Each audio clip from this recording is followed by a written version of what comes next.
इस चैनल का इदारा अबकरी से कोई ताल्लुक़ नहीं। इस चैनल पर अबकरी रसाले के मुख्तलिफ़ मज़ामीन पढ़कर सुनाए जाएंगे, जिसका मकसद अबकरी रसाला ऐसे अफराद तक पहुँचाना है जो पढ़ना लिखना नहीं जानते या खुदा न ख्वास्ता नाबीना हैं, या ऐसे अफराद जिनकी अबकरी रसाले तक रसाई नहीं या अपनी मसरूफ़ियात की वजह से रसाला नहीं पढ़ पाते। बिस्मिल्लाहिर्रहमानिर्रहीम। अल्लाहुम्मा सल्लि अला मुहम्मदिन कमा तुहिब्बु व तर्ज़ा लहू। अक्टूबर शुमारा 2025 शाया हो चुका है, जिसकी पहली वीडियो के साथ हम आपकी खिदमत में हाजिर हैं। आज की वीडियो में हम हाल दिल, जो हज़रत शेखुल वज़ाइफ़ के कलम से तहरीर होता है, जिसमें हमारे मुआशी मसाइल को तर्जुमानी की जाती है, आइए उस पर नज़र डालते हैं। एक खौफनाक और ख़तरनाक घरेलू मसला। शेखुल वज़ाइफ़ फरमाते हैं, इस वक्त हमारे मुल्क का हर फर्द नहीं तो ज़्यादा से ज़्यादा अफराद, क्योंकि हर रोज़ मेरी मुलाकातें होती हैं, वो यूरोपी ममालिक में जाना चाहते हैं और मगरबी दुनिया में क़याम पजीर होने के लिए कोशिश करते हैं। जाना कोई गलती नहीं, कोई गुनाह नहीं, ना कोई ज़्यादती है, लेकिन वहाँ के हालात आखिर मजबूर कर देते हैं कि इंसान अपनी नस्लों को वक्त नहीं दे सकता। और बाहर के हालात कुछ ऐसे हैं कि हर बंदे को अपना कारोबार नौकरी करना ज़रूरी है। मैं 1984 से मुलाकातें कर रहा हूँ। मुझे 41 साल के करीब जो तजर्बात मिले हैं, हर बंदे को रोज़ी करना ज़रूरी है, मेहनत करना ज़रूरी है, वरना घर का निज़ाम नहीं चल सकेगा। रिज़्क़ की तलाश और औलाद का मुस्तकबिल। अभी मेरे पास एक केस आया। शादी हुई, शौहर पाकिस्तान से गया। जाते ही बीवी ने कहा कि आपने नौकरी कारोबार करना है, घर मिलजुल कर चलाएंगे। वो शख्स बहुत खाते पीते ज़मींदार घराने से हैं। कहने लगा, मेरी हालत अबतर हो गई है। एक और ख़ातून ने शौहर को कहा, आप और मैं मिलकर घर चलाएंगे, कारोबार या नौकरी करना ज़रूरी है, ये चीज़ें मतलूब हैं। और कहा कि अगर तुमने नौकरी ना की तो मैं एमरजेंसी पुलिस को बुलाऊंगी। और उसने बुलाया कि ये मेहनत नहीं करता, हाथ पर हाथ रख कर बैठा रहता है। क़ारीन, अगर कोई मेहनत भी करता है तो अच्छी बात है, इनकी नफ़ी नहीं करनी चाहिए। इस्लाम ने काहिली सुस्ती को नापसंद किया है, लेकिन जब रिज़्क़ में बरकत नहीं होगी तो आप अपनी नस्लों, घर, वालिदैन, मियाँ बीवी, अपने प्यारों को वक्त नहीं दे सकेंगे।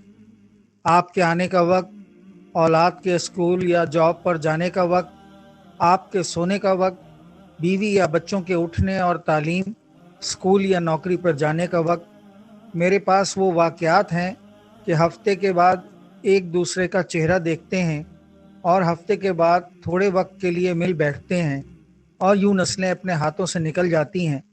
फिर कहते हैं कि नस्लें हमारी नाफरमान हैं। नस्लों में सिफ़ात और कैफियत कैसे मुंतकिल होंगी?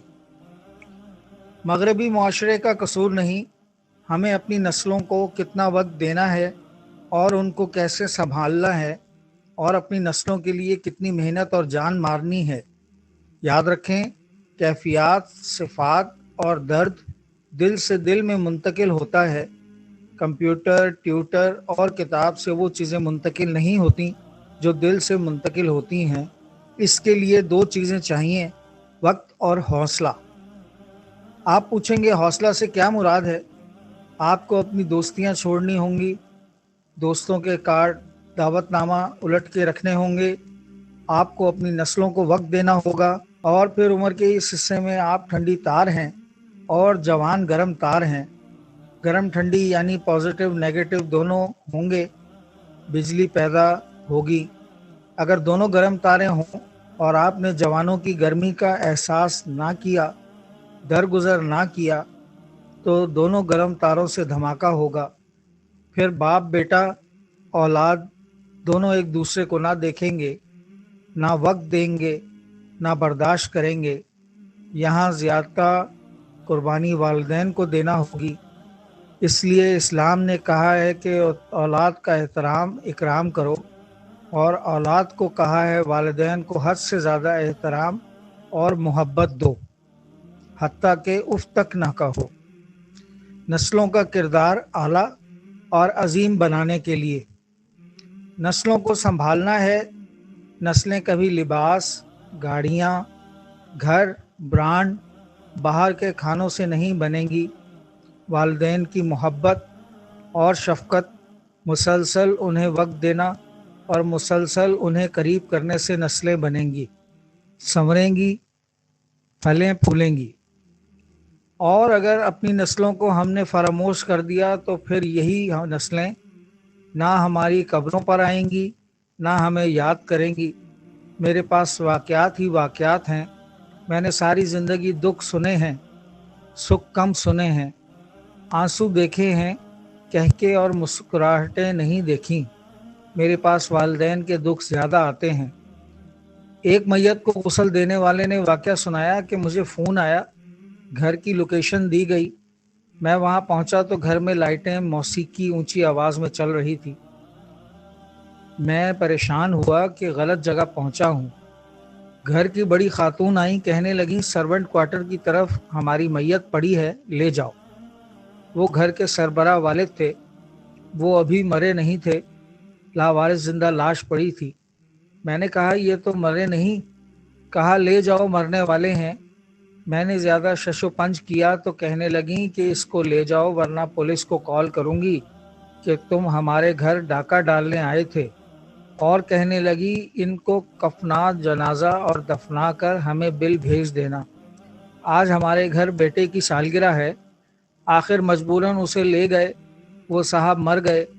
میری بس یہی درخواست ہے کہ نسلوں کو وقت دیں لیکن حوصلہ کے ساتھ، اور نسلیں ماں باپ کی اصلاح کو اپنے لیے سعادت سمجھیں۔ ابکری کے آفیشیل یوٹیوب چینل کو سبسکرائب کریں، فیس بک،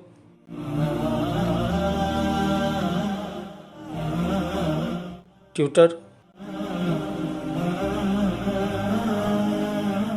اور انسٹاگرام کو فالو کریں۔ ابکری ویب سائٹ کو وزٹ کریں اور ابکری واٹس ایپ گروپس میں شامل ہونے کے لیے ان نمبروں پر میسج کریں: 033275528382۔ نمبر ایک بار پھر ملاحظہ فرمائیں: 0332 7552 382۔ دوسرا نمبر 0321 4343 500۔ نمبر ایک بار پھر سن لیں: 0321 4343 500۔ اللہ پاک ہمیں خیر پھیلانے کا ذریعہ بنائے اور ہماری کاوشوں کو قبول فرمائے، آمین۔ السلام علیکم ورحمۃ اللہ وبرکاتہ۔